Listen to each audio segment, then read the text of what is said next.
جن کے سبب سے انسان کامیاب ہے اور کامران ہے. اور ہم سب جانتے ہیں کہ ہم نے اس سے پچھلی گفتگو میں آپ کی خدمت میں چند استقبالیہ اور ابتدائی عرائض پیش کیے، جس میں ہم نے پیش کیا کہ جیسے جیسے انسان ایام اعزا سے نزدیک ہوتا ہے تو چینجز کو دیکھتا ہے. یہ چینجز ظاہری بھی ہوتی ہیں لیکن یہ چینجز معنوی بھی ہونا بہت ضروری ہے. اور ہم نے آپ کی خدمت میں پیش کیا کہ معنوی چینجز میں انسان سب سے پہلے اپنی نیتوں کو خالص کرے، اس لیے کہ جس کا رابطہ مولا ابا عبداللہ سے خالص ان کی قربت کی خاطر، خدا کی قربت کی خاطر، تو ہم نے آپ کی خدمت میں روایت پیش کی. اس کا خلاصہ یہ تھا کہ جب کچھ لوگ آئے تھے اور آ کر کہا تھا مولا ہم اس لیے نہیں آئے کہ دنیا کی لالچ میں آپ کے پاس آئے ہیں، ہمیں دنیا سے کچھ چاہیے ہو تو ہم آپ کے پاس آئے ہیں، اس لیے کہ ان کے پاس دنیا و آخرت کا خزانہ موجود ہے، کسی چیز کی کمی نہیں ہے. بس مولا ہم آپ کی خدمت میں خالص آپ کی محبت میں اور خدا کی قربت کو حاصل کرنے کے لیے آئے ہیں. تو جانتے ہیں ہم نے کہا جاء معنا یوم القیامہ. یاد رکھو جب ایسا ہے کہ تم خالص ہماری قربت سے ہمارے پاس آئے ہو تو یاد رکھو قیامت کے دن ہمارے ساتھ فقط ساتھ نہیں ہوگے بلکہ ایسے ساتھ ہوگے جیسے یہ دو انگلیاں ایک ساتھ. لہذا سید الشہداء کی بارگاہ میں خالص نیتوں کا نذرانہ پیش کرتے ہوئے ایک لیول ہم اور اپنی بات کو آگے بڑھائیں کہ سب سے پہلے ہمیں یہ بھی جاننا بہت ضروری ہے کہ ہم اور آپ بارگاہ ابا عبداللہ میں کیسی عزاداری کو پیش کریں. تو میں جملہ پہلی مجلس میں پیش کرنا چاہتی تھی لیکن رہ گیا، تو اس کو بیان کرتے ہوئے بس میں بات کو آگے بڑھاؤں گی اور موضوع میں آج کے وارد ہو جائیں گے انشاءاللہ. وہ جملہ کہ ہم سب جانتے ہیں جب سید الشہداء مدینے سے نکل رہے تھے اور اس موقع پر 28 رجب کو جب آپ قبر رسول اللہ پر آئے صلی اللہ علیہ وآلہ وسلم، جب سید الشہداء قبر رسول اللہ پر آئے اور آنے کے بعد ہم سب جانتے ہیں رسول اللہ کی قبر پر ہاتھ رکھا اور خدا سے ایک دعا کی، پروردگارہ تجھے اس قبر کا واسطہ اور صاحب قبر کا واسطہ میرے لیے اس چیز کا بہت توجہ کیجیے گا، میرے لیے اس چیز کو انتخاب فرما جس میں تیری بھی رضا ہو اور تیرے رسول کی بھی رضا. یہ جملہ کتنا غور طلب ہے. یا پروردگار اس قبر کا واسطہ، صاحب قبر کا واسطہ جو اس میں موجود ہے، میرے لیے اس راستے کا انتخاب کر جس میں تو بھی راضی اور تیرا رسول بھی راضی. میں آج سوال کروں، میں اور آپ کیسی عزاداری کریں مولا کی بارگاہ میں؟ اے مولا، اے پروردگارہ، تجھے فرش ادا کا واسطہ اور صاحب فرش ادا کا واسطہ ہمارے لیے اس عزاداری کو انتخاب فرما جس سے تو بھی راضی، صاحب فرش ادا امام زمانہ بھی راضی. انشاءاللہ ہم ویسی ہی عزاداری مولا کی بارگاہ میں پیش کر سکیں اور اپنی خالص نیتوں کا نذرانہ مولا کی بارگاہ میں پیش کرتے ہوئے آپ کو خراج عقیدت اور تحسین پیش کرتے ہوئے آئیے آج کے موضوع میں وارد ہوتے ہیں. اور ہم نے پیش کیا کہ موضوع گفتگو جس کا آغاز کیا گیا وہ زیارت عاشورہ ہے. عاشورہ خود کیا ہے؟ عاشورہ زیارت بھی ہے، عاشورہ رد بلا بھی ہے، عاشورہ تلبیت بھی ہے، عاشورہ سلام بھی ہے، عاشورہ میں لعنت بھی پیش کی گئی. اور مجھے آپ کو کیسی زندگی گزارنی ہے یہ کون بتا رہا ہے؟ کوئی اور نہیں، زیارت عاشورہ. لیکن اس سے پہلے میں یہ لفظ زیارت واضح کرنا چاہتی ہوں. زیارت یعنی کیا؟ خدا انشاءاللہ یوں تو ہم اپنی زندگی میں شب و روز مولا کو سلام کریں، لیکن خداوند عالم بار بار ہم سب کو ذریح مطہر ابا عبداللہ کی زیارت نصیب فرمائے. زیارت یعنی کیا؟ علماء فرماتے ہیں زیارت کا مطلب قصد اور ارادہ. یعنی جب میں کہوں میں نے زیارت ابا عبداللہ کا ارادہ کیا تو کیا مطلب؟ میں نے آپ کی ذری کا ارادہ نہیں کیا، بہت توجہ، میں نے خود وجود ابا عبداللہ کا ارادہ کیا. اور توجہ، جو ہم سے محبت کرتا ہے اس کی زیارت کرے اسے ایسا ہی ثواب ملے گا جیسے اس نے ہماری زیارت کی. اور ہمارے آپ امامت کا رابطہ ان کے چاہنے والوں سے دیکھیں اور خود وہ روایت جو میں چاہتی ہوں آپ کی خدمت میں پیش کروں کہ امامت کا رابطہ ان کے ایک ایک چاہنے والے سے کتنا مضبوط ہے. چھٹے امام کی روایت ہے، روایت کے عجب الفاظ ہیں. ایک شخص ہے بلکہ ایک گروہ امام کی خدمت میں موجود ہے اور اس گروہ کے سامنے امام نے ایک جملہ کہا اور وہ جملہ یہ تھا کہ جو ہمیں خفیف سمجھے، جو ہمیں ہلکا سمجھے، جو ہمیں حقیر سمجھے، گویا اس نے اللہ کے حق کو پامال کر دیا. ایک شخص کھڑا ہوا، کہا مولا معاذ اللہ لوجہ اللہ، میں اللہ کی پناہ مانگتا ہوں کہ میں نے کبھی آپ کو حقیر اور کمتر سمجھا ہو یا آپ کے کسی حکم کو کمتر اور حقیر سمجھا ہو. تو جانتے ہیں امام نے کیا کہا؟ امام نے کہا تم ہی تو وہ ہو کہ جس نے ہمیں حقیر بھی سمجھا، ہمیں کمتر بھی سمجھا. کہتا ہے مولا کیا مطلب؟ یاد کرو وہ وقت کہ جب ہم جا رہے تھا کہ اے شخص مجھے 1 میل کے لیے اپنے ناقے پر بٹھا لے. بہت توجہ، امام کا رابطہ ان کے چاہنے والوں سے. اے شخص مجھے 1 میل کے لیے اپنے ناقے پہ بٹھا لے، میرے پیر بہت تھک چکے ہیں، میں مزید آگے نہیں چل سکتا. امام جانتے ہیں کیا فرماتے ہیں؟ امام نے فرمایا اس کی بات سننا تو کیا، تو نے اپنے سر کو اٹھا کے اس کی جانب نہیں دیکھا. اللہ اکبر، یہ امام ہے جو دلوں کا حال جانتے ہیں. ایک مرتبہ جیسے ہی جملہ کہا، تو نے اسے بٹھانا دور کی بات، تو نے سر اٹھا کے اس کی جانب نہیں دیکھا.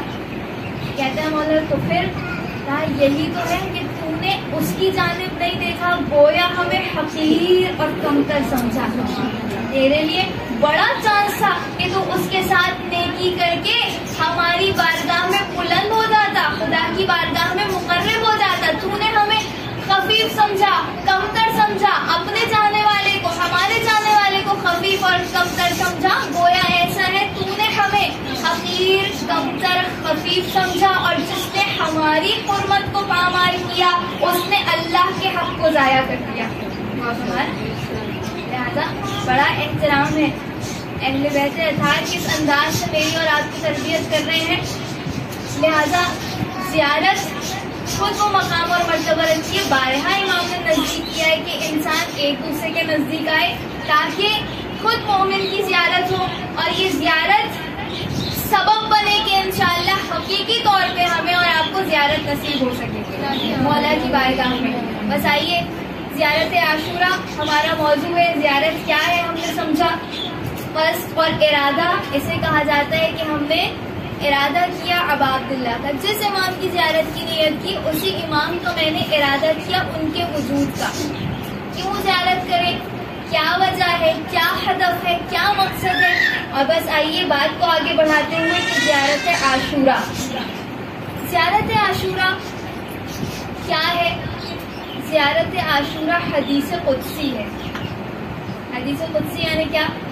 وہ کلام جو قرآن میں نہیں ہے لیکن رب العالمین کی جانب سے ہے اور ہمارے اسے کہتے ہیں حدیث قدسی. اور خود زیارت عاشورہ کا وہ مقام کہ ہم سب جانتے ہیں سارا سال، ان جملوں کو میں نے اس سے پہلے بھی آپ کی خدمت میں پیش کیا لیکن ایک بات پھر تکرار کرتے ہوئے تاکہ مجھے اور آپ کو سمجھ میں آ جائے کہ زیارت عاشورہ کا اپنا ایک الگ مقام ہے. سید الشہداء کی زیارت سارا سال ہی کتنی ایونٹ ایسے ہیں آپ سب جانتے ہیں جس میں مخصوصی ہے زیارت ابا عبداللہ کی.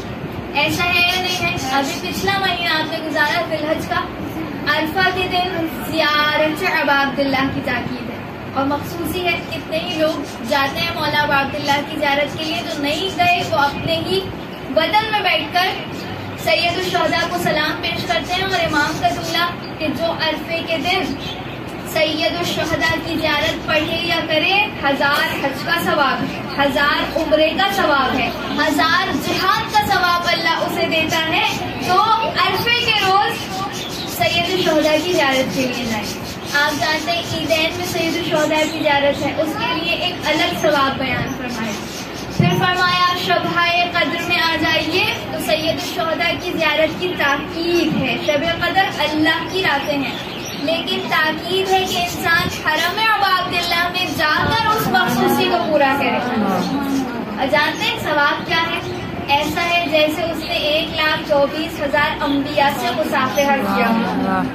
اور مزید آگے بڑھیے تو عجب روایت کی جملے. پہلی رجب کو آ جائیے، 15 رجب کو آ جائیے، مخصوصی ہے مولا عباداللہ کی. اور جو اس انداز سے امام کی زیارت کرے، حدیث کا جملہ پروردگار عالم اس کے تمام گناہوں کو معاف کرتا ہے جو رجب میں اور جس انداز میں جب کہیں سید الشہداء کی زیارت کرے. ساری مخصوصیاں، لیکن زیارت عاشورہ ان تمام مخصوصیوں میں آپ کو کبھی نہیں ملے گا کہ زیارت عاشورہ روز عرفہ کی زیارت آپ کسی اور دن پڑھیں، روزانہ پڑھیں، آپ کو نہیں ملے گا. لیکن زیارت عاشورہ کے لیے 5 امام محمد باقر علیہ السلام، امام محمد باقر علیہ السلام کی عجب حدیث. آپ نے ارشاد فرمایا کہ جو روز عاشورہ، بہت توجہ، منظار الحسین یوم عاشورہ، جو عاشورہ کے دن حسین ابن علی کی زیارت کرے اس عالم میں کہ وہ بکا کر رہا ہوں، تو 5 امام کہتے ہیں پروردگار عالم اسے 1000 حج کا ثواب دیتا ہے، 1000 عمرے کا ثواب دیتا ہے، 1000 جہاد کا ثواب دیتا ہے. اور جانتے ہیں آگے کیا فرمایا؟ آگے فرمایا کہ وہ حج، وہ عمرہ اور وہ جہاد جو اس نے کسی نبی مرسل کی معیت میں انجام دیے. اور اس کے بعد جب راوی علقمہ ہے، علقمہ کہتے ہیں شعن تو فراق ہے اپنا رسول اللہ، مولا میری جان آپ پر قربان ہو جائے. اگر کوئی سوال بڑا اہم ہے، جو سوال ہمارے بھی ذہن میں آتا ہے، کہتے ہیں علقمہ کہ اے مولا میری جان آپ پر قربان ہو جائے، اگر کوئی انسان کربلا سے بہت دور دراز کے علاقے میں ہو اور وہ نہ جا سکے عاشور کے دن زیارت عباداللہ کے لیے. بہت توجہ. امام فرماتے ہیں کہ اگر کوئی دور دراز کے علاقے میں رہتا ہو اور اس میں اتنی ظرفیت نہ ہو کہ عاشور کے دن مولا عباداللہ کے حرم میں پہنچ کر ان کی زیارت کرے، امام نے فرمایا دور صحرا میں چلا جائے، اپنے ہی وطن میں دور صحرا میں چلا جائے. اگر صحرا پاسبل نہیں تو اپنے گھر کے چھت پر چلا جائے اور حضرت کی جانب اشارہ کر کے کہے صلی اللہ علیہ یا عباداللہ، اسے ایسا ہی ثواب ملے گا جیسے قبر عباداللہ پر کھڑے ہو کر اس نے زیارت کو پڑھا. یہاں پہ مکان کی شرط امام نے ختم کر دی. توجہ ہے، یعنی مکان کی شرط اب نہیں رہی کہ وہیں جا کر کربلائے معلیٰ جا کر ہم امام حسین کی زیارت کریں. یہاں سے مکان کی شرط ہٹ گئی. بات یہاں ختم نہیں ہوئی، بہت توجہ رکھیے گا.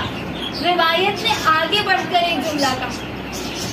5 امام فرماتے ہیں یہاں مکان کی شرط ختم ہو گئی. 5 امام نے آگے بڑھ کر جملہ کہا کہ اے علقمہ، بہت توجہ، اے علقمہ، وہ جو میں نے آپ سے جملہ کہا تھا کہ زیارت عاشورہ ہی کیوں، ہر زیارت کے بارے میں کیوں نہیں ہے، فقط زیارت عاشورہ کے بارے میں. امام معصوم کا جملہ 5 امام ارشاد فرماتے ہیں، آپ نے فرمایا کہ اے علقمہ یاد رکھو، اگر کوئی شخص اس انداز سے سید الشہداء کی زیارت کرے کہ اپنے وطن میں رہتے ہوئے اسی مقام پر اپنے گھر کی چھت پر چلا جائے تو اسے ویسا ہی ثواب ملے گا جیسے اس نے ذریعہ مطار پر کھڑے ہو کر سلام پیش کیا. آگے امام نے فرمایا کہ اے علقمہ یاد رکھو، اے علقمہ اگر تمہارے لیے ممکن ہو تو تمہیں چاہیے ہر روز زیارت عاشورہ کو پڑھو تو تمہیں وہی ثواب ملے گا جو بیان کیا جا چکا ہے. لہذا یہ وہ زیارت عاشورہ. اور پھر 5 امام کے جملے، جو زیارت عاشورہ پڑھے پروردگار عالم اس کی تمام حاجات کو پورا فرماتا ہے. امام فرماتے ہیں کہ جو زیارت عاشورہ، بلکہ 6 امام کا جملہ، یہ 5 امام ہی بیان فرما رہے ہیں اور فرماتے ہیں اے علقمہ یاد رکھو کہ میرے بابا جب اپنے صحابی صفوان کے ساتھ اس مقام پر پہنچے تھے تو انہوں نے صفوان سے جملہ کہا تھا کہ اے صفوان، زیارت عاشورہ کو اپنا شیوا بنا لو، یعنی ہر دن زیارت عاشورہ کی تلاوت کرو۔ جانتے ہو جب خدا کی بارگاہ میں کوئی حاجت لے کے جاؤ گے خدا مایوس نہیں لوٹائے گا۔ اور اس کے بعد امام باقر فرماتے ہیں اس لیے کہ اس کی ضمانت لیتے ہوئے خود یہ جملہ میں نے اپنے بابا سے سنا، ان تمام چیزوں کی ضمانت انہوں نے لی، اور ان کے بابا نے ان کے بابا سے سنا، یہاں تک کہ جملہ پہنچتا ہے رب العالمین نے یہ کہا ہے کہ جو زیارت عاشورہ کو اپنا معمول بنا لے خدا اس کی تمام حاجتوں کو پورا کرے گا۔ جو زیارت عاشورہ لے کر خدا کی بارگاہ میں جائے گا خدا اس کو مایوس لوٹانے والا نہیں ہے۔ لہذا یہ زیارت عاشورہ، اور علماء آپ جانتے ہیں کئی علماء ایسے ہیں کہ جو دن میں 2 مرتبہ سید الشہداء کو سلام کرتے ہیں 100 لعنت اور 100 سلام کے ساتھ، یہ معمولی بات نہیں ہے۔ اور کچھ یہ امام کا حق ہے کہ امام کو روز و شب سلام کر کے کہا جائے صلی اللہ علیہ وسلم، اس لیے کہ اس قربانی کو پیش کیا ہے سید الشہداء نے۔ کتنے ہی ایسے نماز پڑھانے والے ہیں کربلا میں اور خود ان تمام مقدس مقامات پر کہ جب اذان و اقامت تمام ہوتی ہے تو جانتے ہیں کربلا کا رخ کر کے کہتے ہیں اشہد انک قد اقمت الصلاۃ وآتیت الزکاۃ وامرت بالمعروف ونہیت عن المنکر۔ ان جملوں کو پیش کرنا خود اس بات کی گواہی ہے کہ آج میں اور آپ جو نماز پڑھ رہی ہیں اور یہ نماز باقی ہے یہ صدقہ ہے سید الشہداء۔